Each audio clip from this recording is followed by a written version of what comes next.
Throw. It would be nice to have a blow. Throw. It would be nice to have a blow. Throw. It would be nice to have a blow. Throw. It would be nice to have a blow. Throw. It would be nice to have a blow. Throw. It would be nice to have a blow. Throw. It would be nice to have a blow. Throw. When you're gone. Happy hour is on the air.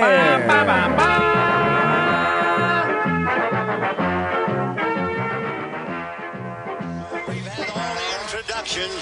We've had all the pomp and circumstance. We've had all the fuss and feathers. But it's time. It's time for Damon Benning. Who's that, Jim? Damon Benning. Damon Benning, okay. How sick is that? Are you ready? The handoff to Benning, straight ahead, scoots 30, 25, 20, 15, 10. He's going to go all the way. Touchdown! Yes, sir. Think you can tell us what to do? Damon Benning. Think you can tell us what to wear? Damon Benning. You think that you're better? Damon Benning. And of course, Better get ready. Get him knock the ball. he carried a hokey with him. Bow to the masters. Damon Benning. Snap to Frazier, option left, tosses out to Benning, swings it out wide, inside the 15, the 10, the 5, touchdown again. Damon Benning. Get your tinkle a little hot. I like to play from the rear. And they didn't have big enough balls for me to use. And Damon Benning. The handoff goes to Benning over the right side, fights his way into the end zone for the touchdown. Damon Benning. It's kind of a match made in, I don't know what you call it. Damon Benning. He's so big.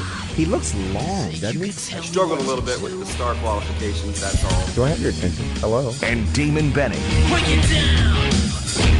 It is DB breakdown time, and boy, how things change in just a short period of time. It wasn't very long after we signed off with Damon in Friday's breakdown before the game. Little did we know we were actually talking to the guy who was going to be on the TV broadcast the next day. It was kind of a pleasant surprise to turn on the TV and see the smiling face of Damon Benning. I'm glad, DB, that they managed to get you a Big Ten Network polo for the assignment.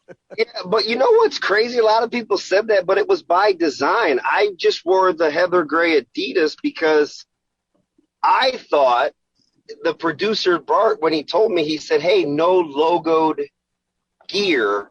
That's all we asked. We can't be in the business of doing promotions. And I was like, oh, okay. So I knew that my Big Ten polo that I got for the spring game had the Nike swoosh on it. So I didn't wear that. I just went with Adidas, and everybody else had on their Big Ten polo deal. But that was, guys, that was the craziest story ever on how that whole thing came about. Because when I talked to you, I didn't know either. I didn't know until exactly 5:37 p.m. on Friday when I screened the first three calls from Chicago, because I was pulling up to Millard South with my offensive line coach in the car carrying equipment from Westside. We had a game at 7, so I wasn't going to answer. But on the fourth call when I pulled in, it was BTN's big-time producer, Alex, who I have typed in my phone. So then I knew to answer the call. And he said, Damon, hey. No, he's like, hey, DB, what's going on? And I said, oh, nothing, just getting ready to go coach a high school game. What's up? And he said, well, we have production meetings in about 20 minutes, and we've got a little bit of a problem. Can we move you into the booth tomorrow to do the Buffalo game?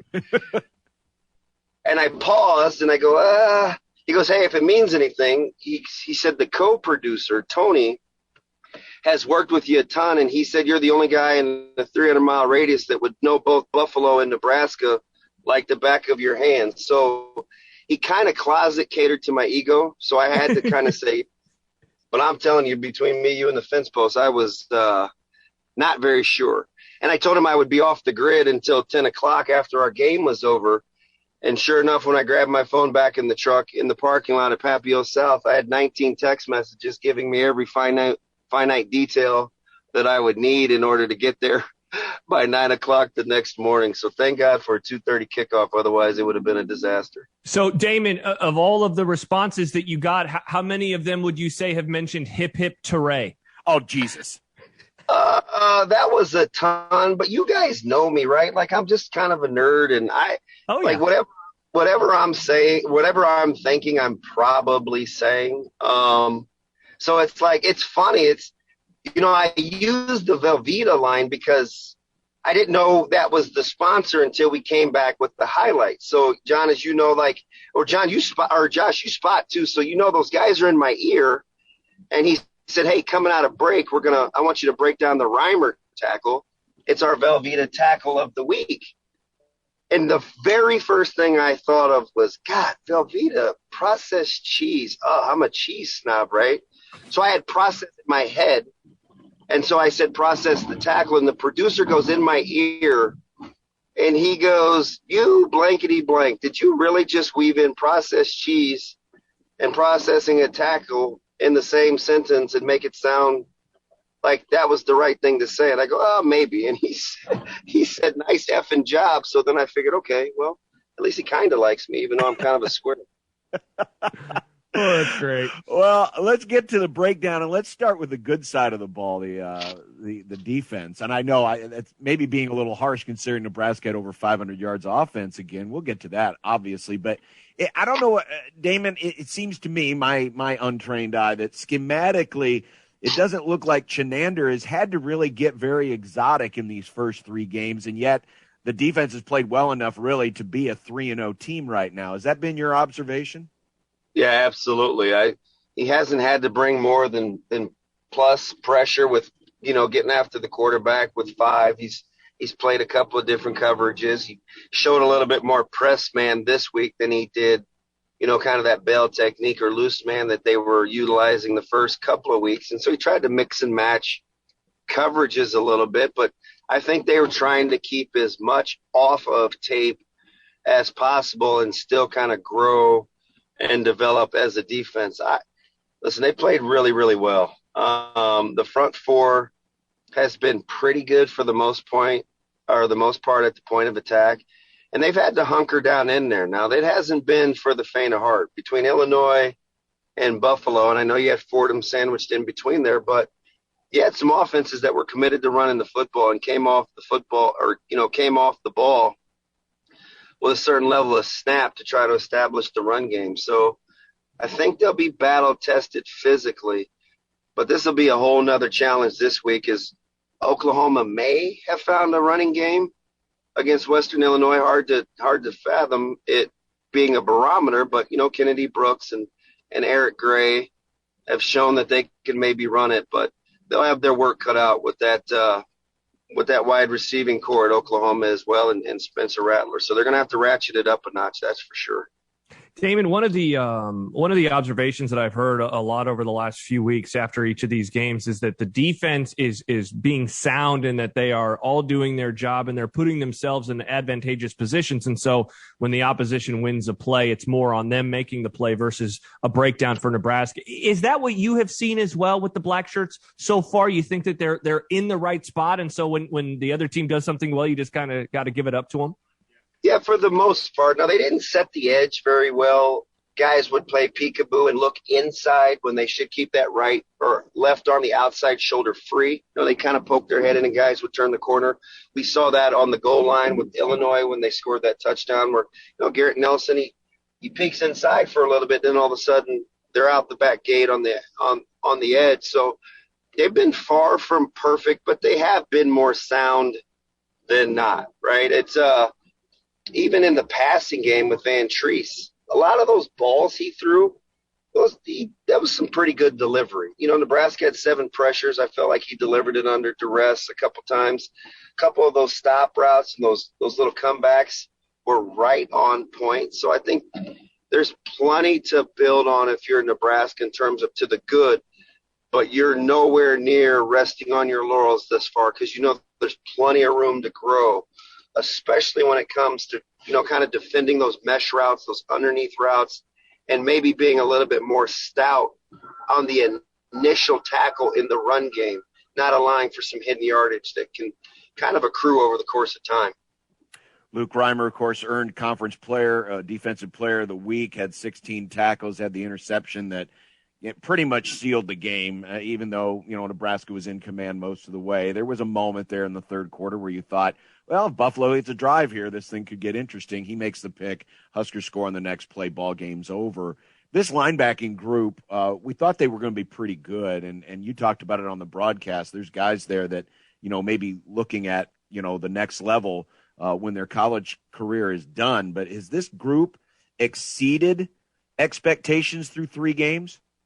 Yeah, absolutely. I actually, if we're just talking about Reimer in particular, I said it before and I said it again on the broadcast. He's a Sunday talent. I really like the teaching and the tutelage that has gone on. You saw Snodgrass flash late. You looked at Maga Clement. Thought he looked good in his little small stints. Nick Henrich really starting to develop.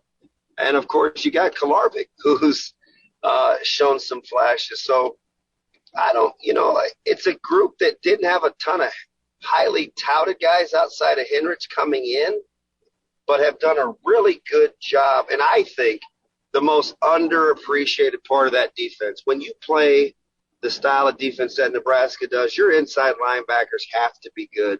They're often overlooked, but I think they've done a really good job on that second level as a whole. Even the outside guys, Caleb Tanner finally starting to reach potential. We know about JoJo Doman choosing to come back and play his super senior year. So, linebacking core as a whole, man, is really starting to come around. Hey, Damon, what's your concern level right now with Cam Taylor-Britt? He obviously another special teams error, third straight game that's happened. He tried to jump that route near the goal line, and Buffalo was able to convert on a third down. Like, I just wonder what's going on with him and if he's perhaps pressing a little too much right now. Absolutely. I think that's a good term, right? He's a high-strung guy, ton of energy. He's a next play up kind of guy. And sometimes I think for him, his level of excitement and his demeanor to always kind of run it back, while 90% of the time that's a good trait to have. Sometimes you have to know when to take the governor off and just kind of throttle it down a little bit and just let its talents kind of do the bulk of the talking. He doesn't have to be anything other than what his God-given talents are. And I just think he's in a period right now where he's heard a few of the boo birds, especially with the punt returns. Nebraska didn't use him inside the 50 to return punts. They used Samari Toure. He's really trying to make plays and be as versatile as he can. So I think pressing is a good term to use. It's kind of like we talked about on Friday. He's got to just get back to letting the game come to him. He doesn't have to be extraordinary, as talented as he is. He just kind of has to throttle it down a little bit and pick and choose his aggressive spots. The Damon Benning breakdown. Let's move to the offense. This is the third straight game that Nebraska still hasn't been able to figure out who its bell cow running back is. I mean, so far, the rotation of the guys up front has been the same. The commitment to calling those plays and to involve the running backs has been the same. The one thing that has seemingly, the variable that seems to change is who's actually running the ball and the rotation of those backs. Is too much of the lack of success in this downhill run game being put on the runners? Yeah, so there's some pros and cons to that, right? I like the fact, I was shocked that Sevion Morrison was the second back in the game, right? Especially after kind of, we hadn't seen much up to that point that would lend that to be the case. But in my head, I'm thinking, okay, that must be a reflection of practice, which is good, right? You want to be rewarded for your practice efforts to keep that kind of stuff fresh. But then in the second half, Gabe Irvin it kind of becomes the guy, and that's good too because they rode the hot hand. The problem is what happened to the first two guys, right? Like what happened to Stepp and Morrison ahead of time? That's the part I don't know it could make you a little uneasy. But I do like the fact that they seem to be rewarding efforts for in the moment. The downside of that is if you have a rhythm guy, that can be hard on him. But it also lends itself to staying sharp if you never know where when your number's going to be called. So I do think, Severe likes to give me a hard time that I put too much pressure on the running backs. I just think as long as you're leaving yards out there on the field, like I feel like Nebraska's running backs have up to this point, there's always room for growth, right? There's always room for your position to be better. And for all the consternation that we've heard about the offensive line and the hand wringing, and rightfully so, it has been earned. They got to be much more physical. I do think there's a role that the backs could play and help take the pressure off. Like we saw the little backside cutback from Urban in the second half when the front side run game kind of didn't show any creases. That's the same crease that was missed in the first half. That's something that the backs are capable of doing on their own that can really make that run game look better. But make no mistake about it, when your YPCs are still in the threes as a running back as a group, there's plenty of blame to go around both offensive line and the running back group. Damon, the Parker's Rewind column over the weekend was really good. He pointed out Adrian is averaging a career best 9.8 yards per passing attempt so far. No interceptions through 74 passing attempts. The number of touchdown throws, 4. It matches what he did last year in 8 games versus, of course, only 3 games so far this year. Like, that's all of the good, and yet my eyes tell me that the passing game is like pulling teeth right now. And I mean, we can really kind of widen that out to the offense as a whole outside of some of these big plays. Like, what should our takeaway be with Nebraska's passing game right now? Because there has been good, but that seems to be like a small, finite number of plays with the offense, and yet those plays have accounted for a lot of production. Yeah, it's weird. It's like Bizarro World, right? All we talked about was in terms of chunk plays in the passing game. So you think that would be good. I do get where your level of consternation is because it's for 2 reasons, I think. Number one, we saw them struggle mightily against really good man-to-man coverage and pressure that we saw against Illinois. Just don't tell that to Virginia and UTSA. So I think that's in the back of your head. The other thing is we need a healthy Oliver Martin to go along with the already accomplished Samori Toure. We haven't seen more than one guy at a time in a game give you comfort, but we have seen on a couple of individual occasions where both Martin, i.e. the opener, and Toure, the last 2 games, have really shown, okay, you guys are some dudes, but can we do it with a little bit more? This is crazy to say out loud, but this is what I think you're saying. You'd like to almost not have to solely rely on just the big play. You'd like some more consistency just to move the ball via the air. It looks a little choppy. It looks a little herky-jerky. I get it, right? Because I think Nebraska needs to find ways to have multiple guys do it at once. We've seen Oliver Martin as an individual. We've seen Samori Toure do it as an individual. And it's always been via the big play. So for as much as we like chunk plays, I think your eye and your heart would rest a little easier if there was a little bit more consistency in the controlled passing game as opposed to just hoping for a big play. I think your heart tells you that's nice, but your head says that's not real sustainable. Plus, if you took a look at the Pro Football Focus, and I'm not all in on the grades, but I do think it can give you some sort of a baseline.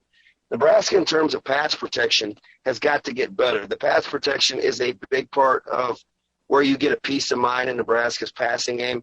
And right now, those 2 things just aren't clicking together. Damon, I want to go back to the run here for a second because, we talked about the backs. We've talked about the line. Is there anything in terms of the X's and O's that maybe can be changed or tweaked? Are there base run plays that the Huskers either need to adjust or maybe shift away from and go to something else because whether it's the blocking or the personnel, the fact that you don't have your best blocking tight end, Vokalek, out on the field currently, that Frost and company can do to maybe unclog some of the jams that are happening between the tackles? Yeah, there's a couple things I think of right off the bat. I don't know how good a radio this makes for, but I'm a big fan of the front side handoff game, meaning your running back gets the ball on the same side he lines up on as opposed to the cross action of like inside zone. It does 2 things. Number one, it holds your inside linebackers because it's more direct flow, and they're not used to seeing direct flow. It's more slow flow or cross face when back is away from you. that also allows, if you set that back away from strength, you usually get an uncovered lineman. So it allows you to run either kind of a pin and pull G-scheme concept or like a fold concept where you really can create better run blocking angles.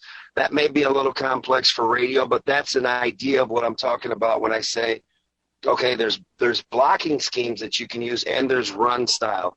The other thing is Nebraska may want to take a look at a little bit more of a two-back set, whether you do two-back out of the gun, i.e. H-back, a back in the pistol, which means he's set directly behind the quarterback, or split backs flanking the quarterback to give you some at least eye candy as opposed to being so direct with run, with handoff run game out of one running back, because Nebraska's not getting the push that they want up front from a physicality standpoint. So maybe you look at doing a version of one of those two things or both to kind of slow down the looks that defenses are getting, where they're basically saying, we're going to try to stop your quarterback. Feel free to hand it to your running backs. We don't think that you can make a living doing that. The Damon Benning breakdown coming up on Friday, the Oklahoma Sooners. DB never got to play this game when it was really the rivalry because, Nebraska had passed Oklahoma and left him in the dirt. But it's a game, of course, DB grew up here, so we all know how special this rivalry is. I look forward to breaking it all down on Friday. You take a look at the box scores from 93 and 94. We played them in 93 when it was freezing in Lincoln, and 94 when we went down to Norman and had our hands full with Tyrell Peters and Cedric Jones. I know a little bit about the nastiness, but you're right. Those weren't the Oklahoma teams that my dad grew up watching at that particular juncture. And in my senior year, we scored in the 70s on them, and you may never see that again. So you're right. It's a little bit different when I was playing, but none the same. Still a ton of respect for OU. That's a fantastic program. Absolutely, it is. Best Oklahoma name of all time. Do you have one? Oh, yeah, for sure. It's Buster Rhymes, the guy that broke my heart. And the reason why I'm probably as big a Nebraska fan as I am and still have a little bit of disdain for Jeff Quinn. Wow, going after Jeff Quinn like that. Unbelievable. Listen, man, you got to be able to engineer a game late and have that defense hold up and stop letting Buster Rhymes be Buster Rhymes. Oh, I remember that all too well. All right, DB, have a great rest of your week. It was a good weekend for you. Got a clean sweep, even though Papio gave you a scare. But it was a good week for you, good weekend. We'll hope for another one this weekend. We'll talk to you on Friday. Hey, appreciate it. You guys have a great rest of the show. There he is, you, the Damon Benning breakdown. Yes, we are still assembling. I'm going through. We're still assembling the all-name teams. We're going to have this on Friday. Oh, there are some great names. Great names. The Wishbone. No, it's not the Wishbone. It's any era. Remember when Barry Switzer called it a hook and lateral and I lost my mind on Twitter this morning? You're just jealous because, A, you're the only guy who has a team that didn't win this week. And B, because Barry Switzer justified me being right. I'm happy that John Bishop here for Barry Switzer. I'm happy that you are now a fan of Barry Switzer. I wish I could go back in time to the 80s and talk to teenage John and be like, you're going to love this guy someday, you idiot. Huge fan. You should be, too, because he's the last Cowboy coach to win a Super Bowl. I do like Barry Switzer. I'm a fan. Yes. All right. We still have more to come. We've got our bet of the day. We also have what you say and more as we continue. It's Oklahoma week on 1620 The Zone.